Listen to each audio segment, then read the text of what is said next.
गुणातीतता म्हणजे ज्ञानी महात्म्याचं वर्णन म्हणजे आपण सुद्धा गुणात राहणे हा भगवंताचा हृदयातला परम भाव आहे की जर बुद्धी गुणात अडकली तर दुःख होतं आणि बंधन राहतं. गुण हा विकारी असतो आणि गुणाच्या पलीकडे गेलेला बुद्धी निर्विकारी बनते. सांगण्याचा मतितार्थ एवढाच आहे, गुण आणि गुणाचा व्यवहार हा विकारामुळे आणि गुण सोडले तर अविकारता तयार होते आणि ज्ञानी अविकारी असतो, विकारी नसतो. मुख्य मुख्य टप्पे करून घ्यायचे. आपण ज्ञान का पाहिजे आपल्याला? आपण अज्ञानात आहेत म्हणून. आपल्या स्वतःची ओळख नाही म्हणून दुःख भोगावं लागतं आणि स्वतःची ओळख झाल्यानंतर दुःख संपत ना, मावळत. जसा दिवस मावळला की प्रकाश जातो, तसं अज्ञान मावळलं की अज्ञानाचा अंधार जातो आणि बुद्धी स्वयंप्रकाशात येते म्हणजे सुखात. सुखभोक्ती ज्ञानामुळे बुद्धी एकच वर्ण लक्षात ठेवा, दुःखाचा लवलेश नाही आणि सुख संपत नाही. त्याला म्हणतात अंतःकरणाची ज्ञानमय अवस्था. आणि त्यासाठी आपण ही शिकतो, ऐकतो, वाचतो, अध्ययन करतो, मनन करतो, अभ्यासात राहतो, स्वतःला पाहतो. या उपाधीच्या माध्यमातून मुक्त होतो आणि मुक्तीसाठी ओवीकडे येतो आणि ओवीच्या माध्यमातून बुद्धीला स्वतःची ओळख होते. एकच माध्यम असं आहे की ओळख होण्याचं माध्यम ज्ञान, आणि ते ज्ञान ओवीतून बाहेर टाकले माऊलींना. ओवीच्या माध्यमातून ज्ञान बुद्धीमध्ये येतं. हा टप्पा महत्वाचा आहे. बुद्धीला जाणीव होती भगवंताची, जी देहाची जाणीव होती ती बंद होती आणि देहाच्या जाणीवेतला जो दुःखाचा प्रसंग तो थांबतो आणि सुखमय अवस्था जागृत होती. ही ज्ञानाची रीती असते. म्हणून संबंध जेवढा देहाचा होईल तेवढं दुःख, आणि देहभाव संपला की सुख, आणि देहभाव संपला ज्ञान, आणि ज्ञान सांगणारा संत, आणि हातात ग्रंथ, मग तो भगवंत. खूप छान आहे आपला रस्ता. आपण सत्संगातून आहेत, आपला रस्ता खूप छान भेटलाय. मुक्तीचा रस्ता गाठलाय बुद्धीनं. नामांतकरण जीवाना ते मुक्तीच्या रस्त्यावर प्रवाहित आहे जीव. मग त्या तत्क्षणी अज्ञान संपत, पण ते अज्ञान कोणत्या क्षणात संपत ते माहित नाही, म्हणून सतत चिंतन करावं लागतं. पुराला पोरगी बघत राहावं लागते, भेटन तेव्हा भेटन, पण बघणं चालूच आहे ना. तर चालू ठेवून तर भेटेल, न चालू ठेवावं भेटेल का पोरगी? म्हणून चालू ठेवावं लागतं. ही नाही ती नाही ती, 100 पोरी, 50 पोरी, 50 100 200 पोरं बघत राहायचे. जेव्हा पोरगी हो म्हणते तेव्हा लग्न लावायचं. बापाच्या हातात नाही, माईच्या बी हातात नाही.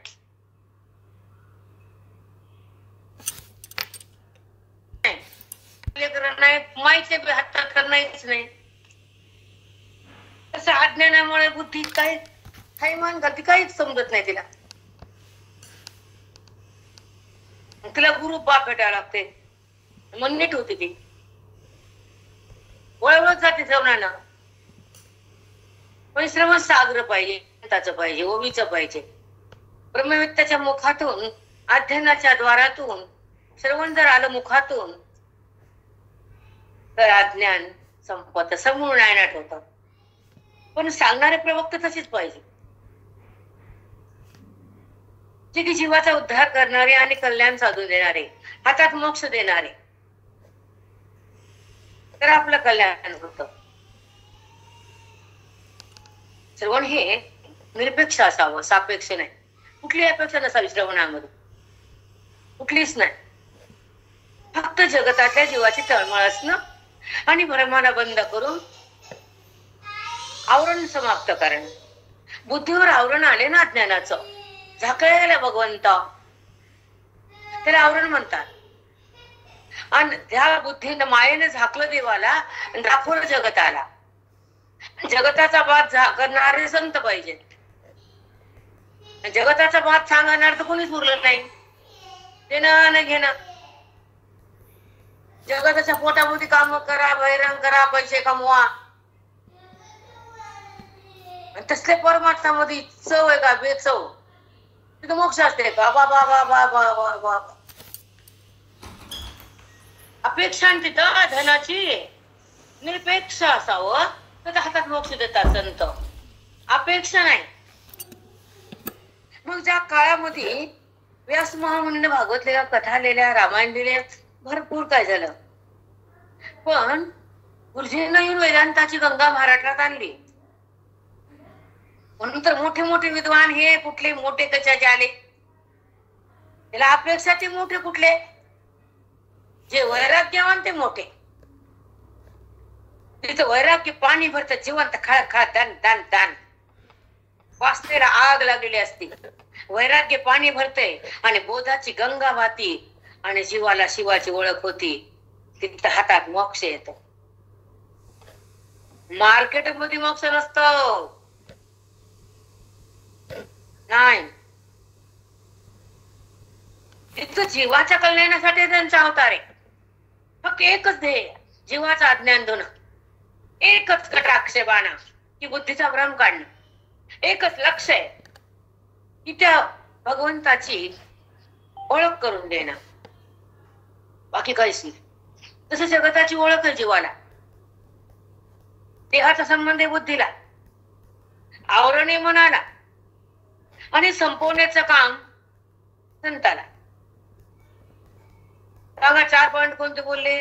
प्रेरणा नसेल तर दुपारी नसते प्रेरणा, आहे का नाही? ओळख जगाची आणि भीती जन्म मृत्यूची, हे सगळं संपवतात ते संत. संबंध कुणाचा? देहाशी केला. कुणी? अविद्येमुळं, बुद्धीने. मुक्त संबंध काढायचा देहाशी, देहाचा आणि भगवंताशी जोडायचा. हे वेदांतातून कळतं. आणि संबंध बंद होतो देहाचा, हे वेदाच्या बोधानं, गीतेच्या ज्ञानानं आणि उभीच्या फलानं बुद्धी देहातून बाहेर येते. संबंध ठेवीत नाही. ज्ञानाचं फलच तसं आहे. ज्या बुद्धीला तो कळतो तो ती देहात राहत नाही, आणि ज्या बुद्धीला तो कळत नाही ती देहात सोडत नाही. मग तो कळण्याचं माध्यम पाठ आहे, सत्संग आहे, ज्यामध्ये अध्यात्म विद्येचा पाया पक्का केलेला असतो आणि चित्ताचा संबंध भगवंताशी दिलेला असतो जोडून. अध्यात्मशास्त्रामध्ये चित्त भगवंताला धुतलं जातं. ते अध्यात्माचं फल आहे, परमफल आहे. गोष्टी गप्पांना चिटकत नाही. अध्यात्माचं श्रवण केल्यावर आणि हृदयामध्ये ईश्वराचं मनन झाल्यावर आत्मसाक्षात्कार होतो वेदाच्या ज्ञानानं. भगवंताचे अवतारकार वेगळे आणि भगवंताचं स्वरूप वेगळं, आणि भगवंत आत असून त्याच्या बुद्धीने स्पर्श करणं वेगळं. कळतं का नाही मराठी? तो कसा आला जगतात, कसं केलं गोपी संग प्रेम, कसा खेळ लागतं खेळ सवंगड्याचा, ते लीला. ते लीला केले की गेले, कधी उकोळात, कधी मथुरेत, कधी वृंदावन, कधी बरसाना, कुठं कुठं कुठं कुठं गेले ते पुन्हा. पण कुठं आहे ते पुन्हा.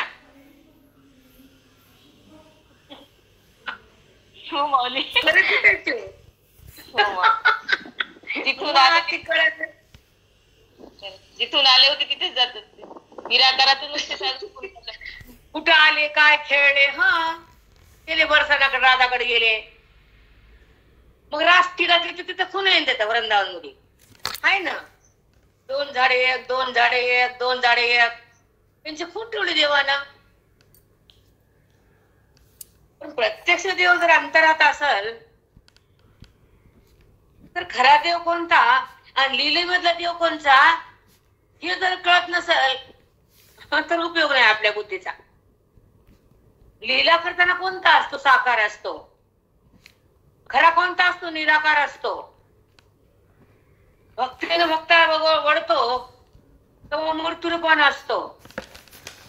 आता काय झाले त्याला आले ना म्हणून तर ते भेटायला भक्ताकडे जाते, काम करते. भक्तीमध्ये धावून जाते. ज्ञानामध्ये काय करते? काम करते. तोच ईश्वर भक्ती म्हणून काय करतो, जाऊन धावून जाते ना भंडाऱ्या माळावर. ते बायकोच्या पायातला काटा काढला नाही का, हात मोडला तर स्वतः जाऊन कामं केली तिच्या घरात, सगळंच केलं की हो. ते टीव्ही मध्ये काय त्याच्यामध्ये बटन लावून टाका, आता सुनंदा त्याला विचारा कसं लावा ते टीव्ही, कोणतं सांगतं की येतं ते सगळे पूर्ण पूर्ण आहे. मग त्याच्या लीला, आणि त्यानं काय लीला केल्या, कारण त्यानं वचन दिलेत ना, माझ्या पोटाला ये. तिला कुठं कळलं शिवायला की तुझं स्वरूप दाखव, तोंडात दाखवून चंद्र सूर्य, मुख पसरवणी विश्व दावितो, आणि धाकट पुन्हा टाकली माया तिला. मग तिला जर कळालं ह्याच्या तोंडात विश्व आहे, ही पोरं कसं मानेल त्याला, म्हणून तिला पुन्हा मायेमध्ये आणलं. मग तीच म्हणली माझ्या पोटाले तुझं प्रेम करू दे, मला काकात घेऊ दे. ती कुठं म्हणली तुझं स्वरूप कळू दे मला, म्हणली नाही तुझं स्वरूप कळू दे म्हणली नाही. म्हणून कुणाच्या भक्तीसाठी, कुणाच्या वचनासाठी ते अवतारामध्ये आलं, आणि अवतार कार्य करूनच धामाला गेले. मग आले कशाला, कार्य करायला, वचन दिले ते. म्हणे नाही का कुंती, कुंती नाही गांधारी, सगळं युद्ध झालं महाभारताचे, 100 पुत्र मेले, सगळं राज्य नासधूस, तिकडं तिकडं प्रेताचा सडा पडला, दोघच उरले, आंधळ आंधळी दोघच उरले. मग ते आले कृष्णाकडे सगळं करून, म्हणले हे देवा तुला जे काय तुझा खेळ खेळला, पण माझा शाप आहे म्हणले, तुझा असाच कोणाचा तू नाश करशील, देवा तेच पाहिजे होतं. देव काय कमी नाटक, ते म्हणलं मला यादव मारत म्हणला, मला त्याचा नाश करायचाच, तू म्हणली तरी बिंदू तू निमित्त आहेस. लईच मारले होते, आता मलाच येते अंशान थोडा थोडा पडदा टाकते, दक्षिणा ठेवा म्हणते, नाही तर सांगून देते दर्शन करू नका. अंशान देत त्यांच्यामध्ये हाय, अजून या दोकळाचा अंश आहे, नाही असं नाही. पाण्याला हात लावा, पैसे ठेवा, मंदिराला मूर्तीला बघायचं, पैसे ठेवा, पडदा टाकायचा, हाय अजून अंश जात नसतो. आहे मुद्द्याच भक्तीमध्ये तो कसा आहे, आणि ज्ञानामध्ये कसा आहे, हृदयामध्ये कसा आहे, आणि कलामध्ये अनुरेणीमध्ये कसा आहे, मूर्तीमध्ये कसा आहे, लीलेमध्ये कसा आहे, सगळं एकच आहे. आणि फक्त त्याच्या अवतारात बघायचे, मनुष्य तर तेच बघायचं, त्यानं काय केलं, त्याला काय आलं, त्याची बहीण काय म्हणली, त्याचा भाऊ काय म्हणला, तेच बघायचं. मनुष्य तर काय अवघड रे बाबा. तोच कृष्ण ज्ञानेश्वरी मध्ये काय बोलला, श्लोकातून काय बोली भगवंत, ते कळणं म्हणजे खरा कृष्ण कळायला. कुठं कळत माती, कृष्णानं श्लोकातून काय सांगितलं, अर्जुनानं कसं ऐकलं, आणि अर्जुन बोधात कसा आला, देहातून बुद्धीला बाहेर कसं काढलं भगवंतानं. गीतेच्या माध्यमातून भगवंतानं अर्जुनाला कृष्ण कृष्णमय केला. कशाच्या माध्यमातून, गीतेच्या, मौलीनं केलं ओवेच्या. थोडा फरक आहे भक्ती ज्ञान. कृष्ण कृष्ण म्हणजे ते मूळ रूपाचा कृष्ण दिसणारा नाही.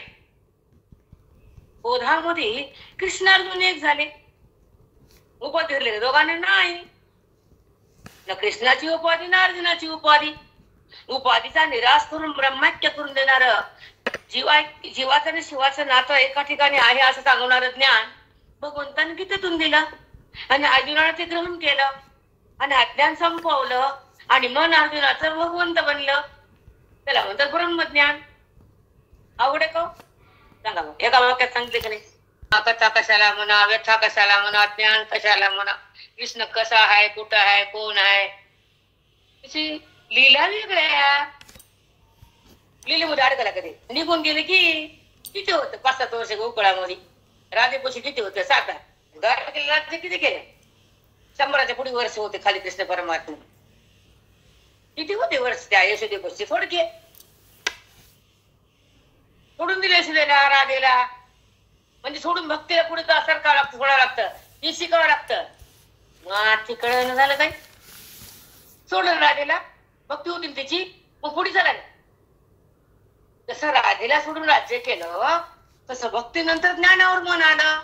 जमलं की नाही? ती कुठं उरली होती बाजूला. आणि ती राधा आहे, आपण राधा आहेत का काय? एक सेकंद मन शांत राहील ना, गुण सोडता येईल ना आपल्याला. मग तेवढा अध्याय वाचायला 14वा, हे गुण सोडा, ते गुण सोडा. भगवंत किती सांगतात गुणातीत व्हा. गुण कसे होतात, गुणाचं काय काम आहे, कोणता गुण काय करतो, कोणता गुण काय करतो, कोणता गुण काय करतो. आणि गुणाला सोडून ब्रह्मविद्या माझ्याकडे कसा येतो, किती छान सांगितलं. हो काय रसाळ 14 अध्याय. बाप रे बाप. हे सांगू तुम्हाला, जेव्हा अज्ञान संपत, अज्ञान सरकत आणि बुद्धी भगवंताला ओळखू लागते, तर ती महाग सरकत नाही, पुन्हा पुढे पुढे जाते. ज्ञानमय अवस्था कशाला म्हणते ते समजत नाही. फार वैराग्य, फार विवेक, फार सखोल, फार चिंतन आणि सत्संगाच्या द्वारे भगवत दर्शन होतं. मूर्ती दर्शन नाही, भगवत दर्शन. निराकार दर्शन म्हणतात त्याला. आत्मारामाची ओळख होणं म्हणजे दर्शन, ऐक्य होणं म्हणजे दर्शन, आत्मबोध हृदयात थांबणं म्हणजे दर्शन, आणि भगवंताचं बुद्धीशी मिलन होणं म्हणजे दर्शन. पण नाही आपल्याला कशा दर्शन म्हणा, बघितलं ना आलं ते देव तर निघून जाते. क्षणभर दिसते, झालं ढकलते की चला पुढे तू तिकडं, आणि देव तिथं बाई तिथं. एक सेकंद बघू देत नाही तुम्हाला. काय सांगा तुम्हाला, ढकला ढकली तिथं हजारो लाखो लोकांची लाईन असते, पण इथं ज्ञानापासून जातच नाही. सारखं कोणीच ढकलत नाही ज्ञानी लोकांना, तिथून कोणी काढतच नाही. ढकला आहे का ज्ञानात? हा बरं ढकल टाकून. सर्वरंभा उकटले, सर्वरंभा उटकले, प्रवृत्तीचे ते थमावळले, जळती या कर्म फळे ते तो आगी. बघा आता पुढचं घेऊन मागतो नंतर घे. जळती गा कर्म फळे ते तो आगी. तो ज्ञानी महात्मा झाला ना, त्या ज्ञानाच्या अग्नीमध्ये गेलेला कर्माचं फळ जळून जातो. ते कोण म्हणला? ब्रह्म बनला. मग तो म्हणल्यानंतर भागाचं कर्म केलेलं कर्म जळून खाक होतं ज्ञानी महात्म्याचं. ते तो आगी. ज्ञानाग्नी दग्ध कर्माणाम. ज्ञानाच्या अग्नीमध्ये कर्म जळून राख होत, ते तो आगी. जळती गा कर्म फळे. कर्माचं फळ का जळत अर्जुना? बुद्धीमध्ये ज्ञानाच्या अवस्था प्राप्त झाल्यानंतर ज्ञान तुझं त्याचं फळ. आणि जो अहंभाव, करतेपणा असण्याचं कर्म कुठलं? कर्माचा संबंधाचं फळ कुठलं? केलेलं कर्म आणि कर्माचं फळ त्या ज्ञानाच्या अग्नीत जळून राख. किती सुंदर आहे चिंतन. बघा तुम्ही आता. आणि जसं कर्म उरलं, कर्माचं फळ उरलं, त्याला पुन्हा जन्म यावं लागतं. म्हणजे तिथे ज्ञान नाही, तिथं कर्माचं फळ राहतच अज्ञानामुळं. कसं काय? संबंध आहे ना कर्माशी. इथं संबंध भगवंताशी बुद्धीचा. ज्या बुद्धीनं ज्ञानमय अवस्था घेतली आणि भगवंतामध्ये बुद्धी थांबली तर ती कर्मात नसती. पण ज्याला भगवंताचं दर्शन नाही, अभेदाचं ज्ञान नाही, वेदांताची शान नाही, तो कर्मात असतो, कर्तेपणात असतो, कर्माचे संस्कार धारण करतो. तो भगवंतात कधीच नसतो. म्हणून ते कर्माचं पुण्य फळाला पुन्हा खाली येतो. अज्ञानाचं फळ पणा नाही, कर्तेपणा नाही, म्हणून भोगतेपणाही नाही. त्याचं फळ भस्म झालं. कर्माचं फळ जर उरलं तर जन्म मिळतो अज्ञानामुळे. पण बुद्धीने भगवंताचा संबंध केला, देहाचा संबंध सोडला, म्हणून ती आता भगवंत दर्शनात आली, अभेदाच्या भानात आली, तिला भगवंताची शान आली. असा ज्ञानी महात्मा ज्ञानमय अवस्थेत जगतो. खरंच आहे माऊली. हा ज्ञानाग्नी सतत उठकले, प्रवृत्तीचे तीर्थ मावळले, सर्वरंभा म्हणजे त्या विषय सुखाची जी आशा होती बुद्धीला, या विषयातून हे सुख मिळालं. हा उठकले, कर्माचा आरंभ, कर्माची प्रवृत्ती. बुद्धी जर कर्माकडे असेल तर कर्माचा आरंभ होतो, कर्माचं फळ मिळतं. पण कर्माचा आरंभच उपटून फेकून दिला, कारण कर्मासंबंध ज्ञानाने गेला. म्हणून सर्वरंभा उठकले. ऐका, प्रवृत्तीचे तेथ मावळले. कर्माकडे होणारी बुद्धीची प्रवृत्ती थांबली आणि ती बुद्धी माझ्यामध्ये आली आणि तो ज्ञानी झाला आणि ज्ञानामध्ये कर्माचं फळ देऊन राग झालं म्हणून तो मद्रूप झाला. लागली उभी ती होती अहम. कर्म करतेपणाचा आजव संस्कार कर्माचा असतो आणि बुद्धी कर्माकडे असती तर कर्माचं फळ असतं. पण सर्व रंभा उटकले, सर्व कर्माच्या जाणारी बुद्धीची प्रवृत्ती थांबली कारण ती बुद्धी भगवंतात आली. मग कर्मात आहे का ती? कर्म जाणती का? कर्म करता बनती का? नाही. प्रश्न लक्षात घ्या मी काय बोलते ते. प्रत्येक ओळीमध्ये अमृत आहे. समजायला काय बोलायचे? वृत्तीच्या संबंधानं अंतःकरणाच्या इंद्रियाच्या द्वारे होणारं कर्म वृत्ती ती जात होती. आता वृत्तीनं कर्माला सोडलं, अहंभाव थांबला कारण तो ज्ञानी बनला, बुद्धी भगवंतात आली. मग ती बुद्धी कर्माकडे नाही भगवंतात आहे म्हणून सर्व कर्म उटकले, प्रवृत्ती मावळली. कोणची बुद्धी कर्माकडे नाही, कर्म करून ती भगवंतात आहे म्हणून तो ज्ञानी आहे. आणि ज्ञानामध्ये त्या कर्माचं फळ देऊन राग झालं म्हणून तो ज्ञानी माझ्या ते कर्मात नाही. काय सांगितलं बाप्पा बाप्पा, किती सोपी भाषा आणि काय सुंदर मांडले. आणि हे ऐकलं दुसरं ऐकायची इच्छा तरी होती का? ऐकल्यावर पुन्हा खाली घसरायची गरज काय नाही. तळली भाकर खिली गिळत येता पुन्हा भाकरीची पुन्हा दळायची गिरणी देऊन खायची का दळायची भाकर? नाही आता खायचीच मग, आता नाही काय कमाले बाबा बाबा. म्हणून एक सांगतो तुम्हाला, जी अंतरंगता पाठातून असती, बुद्धी तीव्र असती, ती आपल्या आपल्या चिंतनात आणि आपल्या अभेदात आणि आपल्या सुखात असती. म्हणजे भगवंताचं दर्शन नाही मग ते इकडे बघ तिकडे बघ, शोध तिकडे शोध, तिकडे शोध, तिकडे शोध. एका ठिकाणी थांबत नाही बुद्धी बेटा, कोणतंच काय हाताला लागत नाही. इथं आल्यावर कुठं काय जायची गरज नाही. एकच वाक्य सांगते, सगळं भरून निघालं, कर्मातून पण मन निघाले की हो. प्रवृत्ती पण थांबली कर्माकडे जाण्याची आणि निवृत्ती झाली अज्ञानाची, प्राप्ती झाली ईश्वराची, भेट झाली सुखाची, अनुभूत आली तत्वाची. आणि त्या ठिकाणी कर्म त्या ज्ञानात जुळून राग झालं, कर्म उरलं नाही तर जन्म कशाला? त्या ज्ञानी महात्म्याचं कर्मच उरलं नाही, त्या ज्ञानात जुळून राग झालं. आता असं कोणचं माध्यम आहे तुमचं कर्म संपते? दाखवा मला. काय डोकं दुखी बाप्पा, काय येडे लोक रे बाबा. जाऊ द्या, ज्ञानेश्वरी मध्ये काय नाही हो, काय नाही सांगा.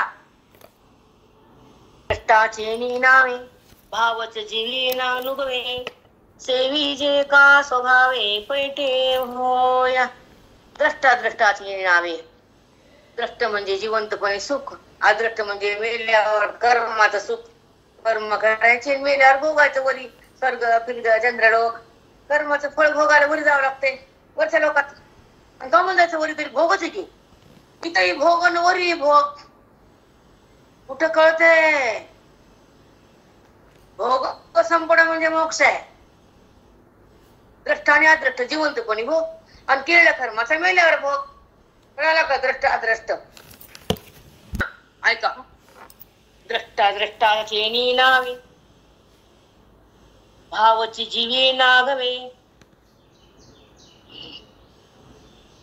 त्याला कोणतं सुख आवडत नाही. द्रष्ट बी मेल्यावर विनगर आता बी फेकून देते सगळ्या सुखाला.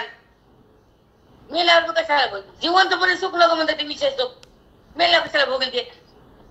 नागवे सोडलं ते ना, आता ते सोडलं आणि मेल्यावर मी नको म्हणतो मला विशेष सुखच नको, आत्मसुख. खरंच ज्ञानेश्वरीकडे या, कुठं तोंड घालायची गरज नाही. पण ही बी कळण आणि कुठे गेली बी कळण. धोबी का कुठता घरकानं घाटका, इथं सांगा म्हणून अनुवाद येई ना, कुठे ऐकायला गेलं ते कळण. बापू हो ते सगळं बरोबर. जीवी ना अनुभवे म्हणजे ह्या लोक जन्मता नाही भोगाच नाही, ह्या लोक ते भोगाच नाही, मेल्यावर पडलं का ते सुख भोगायचे नाही. दोन्ही सुखाच्या इच्छेचा परित्याग करणारा मुमुक्षु माझ्याकडे असतो असं सांगायला ज्ञानी. सेवी जे का स्वभावे पैठे होवा. कोणतं सुख भोगायची त्याची इच्छा नाही, कारण तो माझं सुख भोगतो अंतःकरणामध्ये. त्याला ह्या जग जिवंतपणी नको आणि मेल्यावर बी नको, कारण तो माझ्या सुखात आहे. एकच उत्तर आहे. अहो चिंतन करून करून तरी बुद्धी तिकडून जाणार नाही विषय सुखावेली होई तो मोक्ष होई. पण ऐकून ऐकून तर जागी म्हणणं बुद्धी सांगा चुकीचं आहे का सांगा. 10-20 वाक्य 40 वाक्य अर्थ व्हायलाय बुद्धी कधी ना कधी जागा येते लक्षाकडे जाते. म्हणून इथं काय नाही हे सांगूच नका तुम्ही आम्हाला. इथं आमच्या ज्ञानेश्वरी कर्म है, उपासना है, ज्ञान है, सब कुछ यहाँ मिलता. भागने की जरूरत ही नहीं. भागने पर भी हाथ में जाते नहीं. बघा पाषाण का झेने माने आता माहिती सुखे नाशिने. त्या दगडाला सुख नाही दुःख नाही. पाषाण मध्ये दगड सुखी नाशिने. जसा दगड सुखी होत नाही दुःखी होत नाही. पाषाण का झेने माने तैसा सांडी मांडी म्हणे वर्जिणी असे. या दोघांचा त्याग केलेला आहे. कोणता हे लोकांनी पडलं. चला आता किती हा विस्तारू जाणे ऐसा आचारू जया तोची साचारू गुणातीत. तुला किती सांगते आता कंटाळा आला तर गुणातीत लोक सांगायला. किती विस्तार करू रे. थांबतो आता. विस्तारू ऐका जाणे ऐसा आचारू तसा आचार असा. कसा आचार आहे. त्या लोकाला हे लोकातलं सुख आवडत नाही आणि मेल्यावर बी सुख आवडत नाही. तसा आचार्य करतो तो. त्या ह्या कोणत्या सुखाची इच्छा करत नाही कारण त्याला आत्मसुखाची प्राप्ती झालेली असती. गुणाचा पलीकडे तो असतो आणि खऱ्या सुखाचा भोग घेत असतो. म्हणून द्रष्ट आणि अद्रष्ट सुखाचा त्याने परित्याग केलेला असतो आणि तो माझ्यामध्ये आलेला असतो. आत्मसुखामध्ये तो परंगत असतो आणि ऐक्यामध्ये एकरूप असतो. अभेदामध्ये परिपूर्ण असतो आणि स्वरूपामध्ये विलीन असतो. तो माझ्या सुखामध्ये समरस असतो. म्हणून तो दोन्ही सुखाचा परित्याग करून माझ्यामध्ये विराजमान असतो. कळालं का. तत्विग्रह म्हणे घडे उपाय जेणे तो आता ऐक म्हणे श्रीकृष्ण ना तो. बघा आता तो गुणावर कसं अतिक्रमण करतो त्याला ढकलून कसं जातं पुढे. ऐका खूप मस्त आहे. गुणात ते अतिक्रमणे हा पुरुष गुणातीत. त्या गुणावर कसा आक्रमण करतो कसा पगडा करतो. गुणाचं काय चालू देत नाही. कसं त्याला हा अंकित घेतो गुणाला. गुणाच्या अंकित जाणं वेगळं आणि गुणाला अंकित घेणं वेगळं. कळालं. म्हणतो पण आपल्या त्या लोकांना जागा पकडली होती सरकारने काढून घेतली. तसं गुन्हा पगडा घातला होता आपण त्याला काढून टाकला. कळाला अतिक्रमण. खरंच आहे. सद्गुरू हटवतात अतिक्रमण. सद्गुरूचं काम आहे अतिक्रमण काढतात ते. आपण जागेला अतिक्रमण केलं सरकारने पाडलं. तसं गुन्ह्याला अतिक्रमण केलं गुरुने त्याला काढलं बाहेर. अतिक्रमण मोडून टाकलं गुन्हा. खरंच साफसूफ झालं अतिक्रमण. अतिक्रमण झालं मोक्षाचा रस्ता म्हणतात. गुन्हा ते अतिक्रमणे घडी उपाय जेणे. कोणत्या उपायानं गुन्ह्यावर आपण आक्रमण करतो ते उपाय तुला सांग. आता ऐक म्हणे श्रीकृष्णना तू. त्या गुणाचा पगडा कसा बंद होतो आणि गुणाला ओलांडून मन माझ्यामध्ये कसं येतं ते तुला उपाय मी सांगतो. सांग बरं प्रेरणा. किती सोपं आहे बरं. अवघड काय वाटतं का तुम्हाला. सांग बरं. माऊली ऐकायला सगळं सोपं वाटतंय. व्यवहारात गेले की पुन्हा गुण येतात आमच्यामध्ये असं होतं. श्रवणामध्ये संबंध होत नाही ना. आपण अधिकार जिवंत ठेवा ना. नाही व्यवहाराच्या वेळेस व्हायलो माऊली हळूहळू व्हायलो. मनावर प्रभाव होऊ देऊ नका. तुमच्या हातात आहे ना बाप्पा. एकदा सवय लागली की तसंच होते. तुम्ही सवय लावून घेत नाही ना. भडकायचं खुडखुड करायचं संताप करायचा मनामध्ये राग धरायचा द्वेष करायचा. तिने केले की आपण कसं करायचं आपण शांत राहायचं. ते कसं करू. समोरची पार्टी कशी असू द्या काँग्रेस बीजेपी आपलं आपलंच बाण धरायचा नीट. हो माऊली बरोबर आहे. माऊली नाही आता तसंच आहे. थोडा वेळ प्रभाव चिटकू नका ना भडकू नका द्वेष करू नका. तुम्ही काय तिने तसं केलं की मग मी असं का करू. आता मोरूस तर हे धंदे का तुला. आपल्या आपल्या सक्तीनं राहा ना गुणाच्या सक्तीनं. मग तुमच्यात बदल नाही तर ऐकू नकोस ना बाप्पा. तुला बदल करायचे ना तर इकडे येऊ नको, आपलं संसार कर मग तर. बरं हे ऐकून बी काही फरक नाही तर मग फायदा काय? सांग बरं प्रेरणा, फायदा काय सांगा तुम्ही ऐकायचं.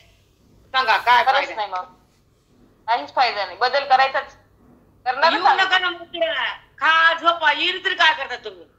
नाही, लिखाण बदल नाही, वाचन नाही, अभ्यास नाही, डोळ्यात पाणी नाही, मला गोवी कळत नाही मग कुणी रडत नाही. माझ्या गोष्टी कुणी रडले बाबा अजून गोवीसाठी. कुणीच नाही रडले, एक दोघे रडले.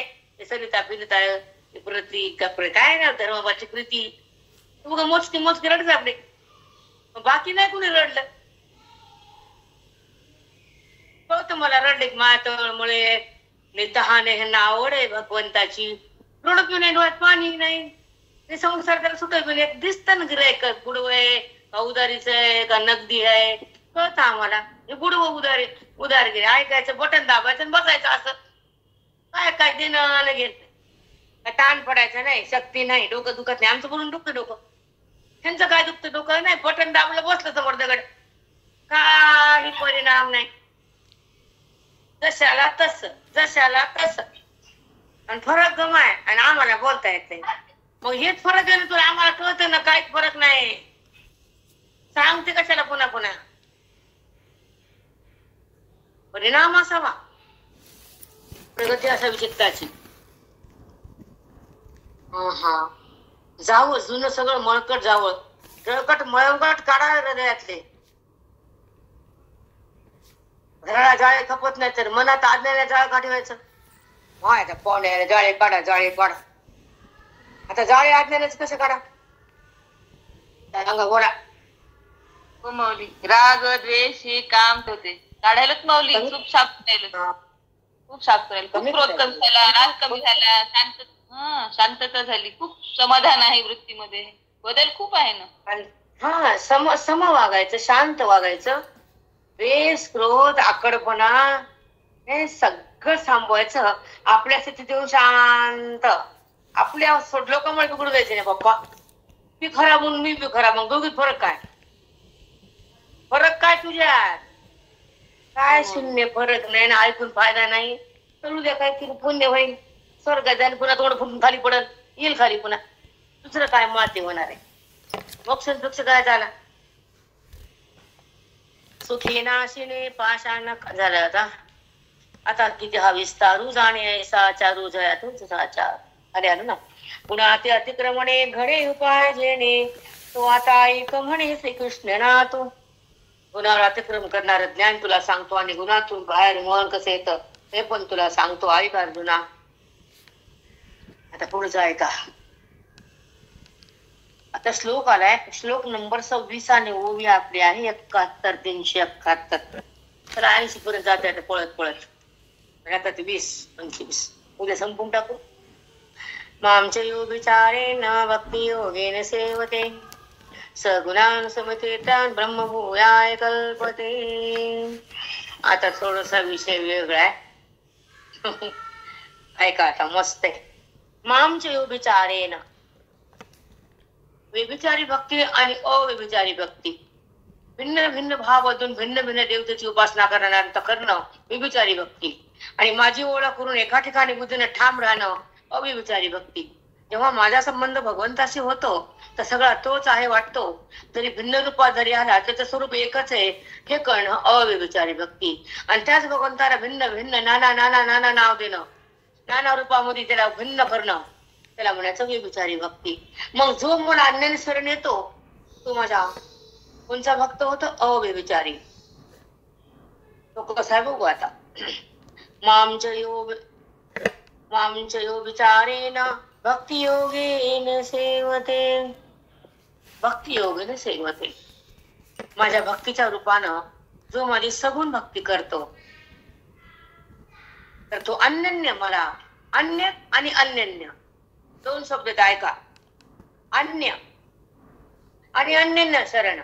जो मज येई अनन्य शरण, त्याची निवारी मी जन्म मरण. हे प्रमाण ऐकलेत ना तुम्ही? चला बुद्धीनं मनानं आपण सर्वांगाने त्याचे शरण जाऊ. त्याला म्हणतात अनन्य शरण. कुठलाही भाव इकडचा तिकडचा न ठेवता तनानं मनानं बुद्धीनं इंद्रियानं सगळ्यांना शरण जाणं त्याला म्हणायचं अनन्य. आता पुढे बघू आपण. मामच विचारेन भक्ती योगेन सेवते.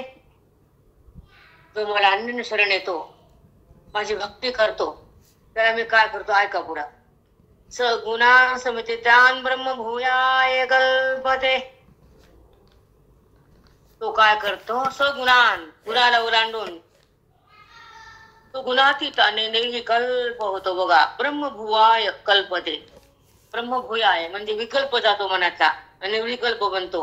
गुणाला ओलांडून मला अन्य शरण येतो, माझी भक्ती करतो, तर त्याला मी ब्रह्मरूप प्रदान करतो बघा. ब्रह्मभूयाय कल्पते. तो काय करतो, ब्रह्मस्वरूप प्राप्त करण्यासाठी परिपूर्ण योग्य होतो. कशामुळे भक्तीच्या माध्यमातून तू माझ्याकडे आल्या नंतर भक्ती योगीने सेवते. अहो सांगितलं भक्ती योगीने सेवते. जो मला अन्य शरण येतो, भक्ती करतो, त्याला मी गुणाच्या पलीकडे नेतो आणि माझ्या स्वरूपाची प्राप्ती करून देतो. आता कशी प्राप्ती करून देतो त्या खालच्या ओळी. चला मस्त आहे खालच्या, खूप छान आहे, नीट आहे. तरी मी विचार रहित चित्ते भक्ती योगे माते वे विचार रहित चित्ते. बघा माझ्या नाना रूपाला जो बोलत नाही, माझ्या खऱ्या स्वरूपाला बोलतो तो. मी कसा आहे, मी कुठे आहे, मी कोण आहे हे मला जाणतो, त्याला म्हणायचं अव्यभिचारी भक्ती. बघा शब्द कसे येते. तरी विचार रहित चित्ते म्हणजे विचार माझ्या नाना रूपाला तो समजतो. मी जरी नाना आहे तरी एकच आहे. दिसलो नाना तर नानामध्ये एकच आहे. म्हणून माझी व्यभिचार भक्ती करत नाही, अव्यभिचारी भक्ती करतो. कशी करतो ऐका. व्यभिचार रहित चित्ते भक्ती योगे माते.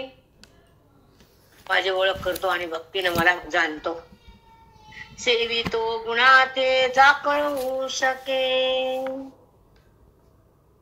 बघा जो मला प्रेम करतो, भक्तीमध्ये परिपूर्ण होतो आणि त्या भक्तीच्या शक्तीने तो गुणाला ओलांडून माझ्याकडे येतो. जाकळू शके. तो गुणाला काय करतो, ओलांडतो.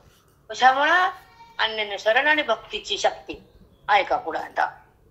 तरी कोण मी कैसी भक्ती, तरी कोण मी कैसी भक्ती, अविचारा काय व्यक्ती, हे अवघीच निवृत्ती व्हावी लागे. तरी मी कोण कैसी भक्ती, मी कोण आहे, भक्ती कशी करायची. आता अविचारा काय व्यक्ती, भक्तीचं स्वरूप काय, विचार म्हणजे काय, अविचार म्हणजे काय, भक्तीचं स्वरूप सांगा देवा. ते अवघीच निवृत्ती व्हावी लागे. विचाराचं लक्षण काय, अविचार भक्तीचं लक्षण काय. मी जेव्हा नाना दिसतो तर एकाचा नाना दिसतो, मी एकच आहे. पण जेव्हा मी नाना रूप धारण करतो तर तुम्ही मला भिन्न मानतात, पण ज्ञानी मला भिन्न मानतात. भिन्न उपाधीचा त्याग करून माझ्या लक्षाचं लक्षित करतात. अविचारी भक्ती. आणि मला नाना समजतात, विचारी भक्ती. या माझ्या भक्तीचे दोन रूप आहे. एक मला भिन्न भिन्न भिन्न रूपात जाणतो आणि एक भिन्न रूप दिसलं तर एकच मानतो, अविचारी आणि विचारी. कळालं. आता ऐका. तरी पार्था परेसा मी ते तेवे तेथे ऐसा, रत्न किळा हो जैसा रत्नची तो. मी भक्तीमध्ये कसा आहे, विचारी भक्तीत कसा आहे, अविचारी मध्ये कसा आहे सांगू तुला. रत्न आणि रत्नाची झलक तेज दोन आहे का रे. रत्नावर रत्नाचं तेज असतं, रत्नाला सोडून तेज नसतं. तसे माझे नाना रूप जरी झाले तर माझं निर्विकार रूप बाजूला नसतं. हे जन मला जाणलं तो माझ्यापासून दूर नसतो. जसं रत्न मोती त्याचा तेज मोत्याहून भिन्न नाही, गोडी साखरेहून भिन्न नाही, पाण्याचा पातळपणा पाण्याहून भिन्न नाही. जसं हे माझं रूप त्यानं जाणलं तो माझ्याहून भिन्न नाही. बापरे ताई, खरंच किती सुंदर. अविचारी भक्ती. रामा रामा. ऐका. तरी पार्था परेसी मी तेथे तेव तेथे ऐसी रत्नकळी काय ऐसा रत्नची तो. रत्नावर मोत्यावर ते तेज असतं त्याच्यावर बाजूला असतं का रे? नाही. मोत्याच्या ठिकाणी मोत्याचे तेज, सोन्याच्या ठिकाणी सोन्याची झलक. भिन्न का? तसा मी सगुण हो का साकार हो, मी निराकाराहून कधीच भिन्न नसतो. सगुण जरी झाला तर निर्गुणाचा सगुण असतो. अधिष्ठानाला सोडून मला सगुण होता येत नाही, साकार होता येत नाही. हे ज्याला कळतो तो माझ्या भिन्न उरत नाही. साष्टांग दंडवत माऊली. पण्याची निर आकाशाची अंबर गोडी त्याची साखर आन नाही. द्रवची निर पातळपणा आणि पाणी दोन नाही. आकाश पोकळी आणि आकाश दोन नाही. गोडी आणि साखर दोन नाही.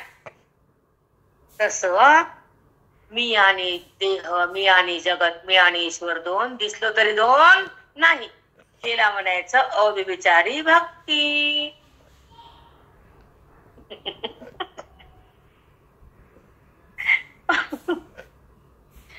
मोत्याचं तेज मोत्या दिसतं, मोत्यावर झल झल, तर तेज वेगळं मोती वेगळं का? मोती गेल्या तेज राहतं का? तसं मी गेल्यावर साखर रूप राहते का? समजून घ्या ना. हो माऊली. एकच किती उदाहरणं दिलीत बापरे. रत्न आणि त्याची प्रभा, तसं नामा रूपात रत्न आणि त्याचं तेज एकच, तसं नाना रूपामध्ये मी एकच. ते निर्विकार रूपच खरं. ते जाणलं तो माझ्यात आहे, तो माझ्याहून भिन्न राहतच नाही. साखर आणि साखरेची गोडी एकच, पाणी आणि त्याच्या पाण्याचं पातळपणा एकच. तसं हे सगुण हे निर्गुणाचंच आहे. अधिष्ठान सोडून सगुण नाहीच आहे. पोकळी आणि आकाश एकच, गोडी आणि साखर एकच. तसा मी आणि देह आणि जगत हे दोन नाहीतच. मी आणि देह जगत सगळं एकच आहे. खरंच आहे माऊली. हे नाना रूपात एक बघणं हीच अव्यभिचारी भक्ती. मला भिन्न काढताच येत नाही. अव्यभिचारी भक्ती. आणि मी आणि जगत म्हणलं व्यभिचारी भक्ती. ईश्वर एक, जगत एक, देह एक, मी एक, भक्त एक, भगवंत एक. भानगडीत भानगडी सगळ्या. जा तिकडे भानगड तुम्ही ऐका. त्यामुळे हे पटीपट कामी सगळी भेद भक्तीच आहे. तू आणि मी, मी आणि तूच. मग काय ग. वन्यतेची ज्वाळ तळाची नाव कमळ रुखतेची डाळ फळाधिक. अर्जुना सांग बर. वन्यतेची ज्वाळ, अग्नीची ज्वाळा आणि अग्नी दोन आहेत का? नाही. अग्नीपासूनच ज्वाळ आहे, माझ्यापासूनच जगत आहे. दोन नाही. दळाचे नाव कमळ, कमळाच्या पाकळ्या म्हणजेच फुल. रुखतेची डाळ, झाड आणि फळ दोन आहेत का रे? झाडावरून जरी फळ दिसलं तर झाडापासूनच आले. झाडापासून, पानापासून, फुलापासून वेगळं दिसतं, पण त्याचं स्थान झाडापासून उत्पन्न झाले. तसं जगत माझ्यापासून प्रगट झाले. मी आणि जगत दोन नाही, झाड आणि फळ दोन नाही. रूप केलं रे पप्पा. अगाही म्हणजे आकर्षणे त्याची हेमंत जेवी झाले. नाना दूध मुराने तेच दही. अर्जुना दूध पाणी घोटलं बर्फ झाला, दूध मुराड दही झालं. तैसे विश्वेनी नावे. तसं आता जगत, आपण जगताकडे यायचं आता ऐका. तैसे विश्वेनी नावे हे मीच पै अगवे. दही दिसताना मध्ये दूध आहे की नाही? चला बोला बायका, दुधावाल्या दह्यावाल्या. अगोदर काय होतं? दूध होतं की नव्हतं? का पाणी होतं? दूध. दूध होतं माऊली. पुराने तेच दही. हो. मीच नामरूपपणे प्रगट झालो तेच जगत. झालं? नावे हे मीच पै अगवे. हे चंद्रबंबे सोलावे न लगे जेवी. चंद्राला साडे का काढून बघायला? नाही. तसं माझ्यावर काय साडे का? मी स्वतंत्र आहे. तुमच्या अज्ञानानं मग तुमच्यावर आवरण आहे. मी सदा प्रगटच आहे. तुमच्यापाशी घाणी कर्माची देहाची म्हणून आवरण म्हणावं लागतंय. मला थाकाला कोणतं आवरण आहे रे? आणि ना माझ्यापेक्षा कोण मोठं आहे? पण तुमच्या दोषानं मला आवरण स्वीकारावं लागतं, कारण मला झाकणारी शक्ती कोणतीच नाही.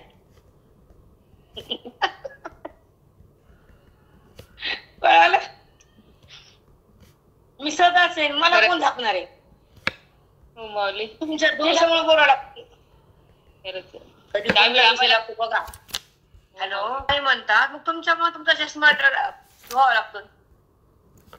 तोच आहे म्हणल्या कुठं जगत, आणि जगत आहे म्हणल्या कुठं ईश्वर. तुमच्या नजरेचा परिणाम आहे, तो भाग तुमचा आहे.